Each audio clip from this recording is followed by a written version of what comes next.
President Biden has seemed to suggest he's only running for re-election because of former President Donald Trump's campaign efforts, and the Senate remains deeply divided over authorizing more aid for Ukraine.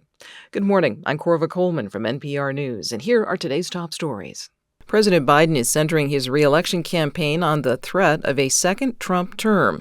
As NPR's Tamara Keith reports, Biden suggests he's only running for re-election because of Trump. Speaking at a fundraiser outside of Boston, Biden went a little off script towards the end, saying, quote, "If Trump wasn't running, I'm not sure I'd be running, but we cannot let him win for the sake of the country." Asked later on the South Lawn of the White House whether he would be running if Trump wasn't, Biden dialed it back. I expect so, but look, he is running, and I have to run. If you drop out, is Trump out? No, not now. Biden often talks about Trump when he explains why he came out of retirement to run in 2020. And Biden is now regularly saying he believes Trump is determined to destroy American democracy. Tamara Keith, NPR News. The Senate is still arguing over how to pass a measure with U.S. aid to Ukraine. Republicans demand any aid measure must be tied to U.S. border security.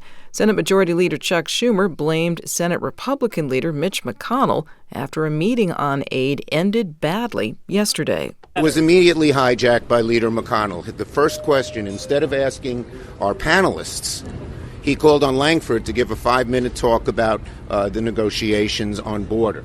And that wasn't the purpose of the meeting at all. But Utah Republican Senator Mitt Romney says Democrats just don't get it. We agree Ukraine needs the money, and it's in America's interest to get the money to help Ukraine. But we also recognize that the president put border security on the table as part of this supplemental, and unless they're willing to shut down the 10,000 a day being released into the country, they're not going to get a deal done. President Biden warns that U.S. aid to Ukraine runs out at the end of this year. A new study finds that only about 1 in 3 people who are eligible to take a statin medication are actually using them. NPR's Allison Aubrey reports many people don't know they could benefit from the cholesterol-lowering medication. There's a lot of evidence to show that taking a statin medication can help reduce the risk of having a heart attack or stroke.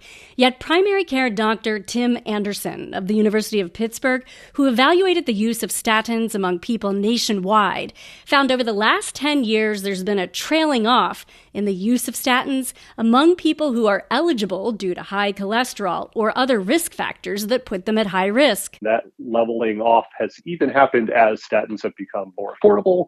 And so that leveling off is quite surprising. Anderson says statins are among the best tool in the toolkit to prevent heart attacks and strokes, and people can talk to their healthcare providers about the risks and benefits.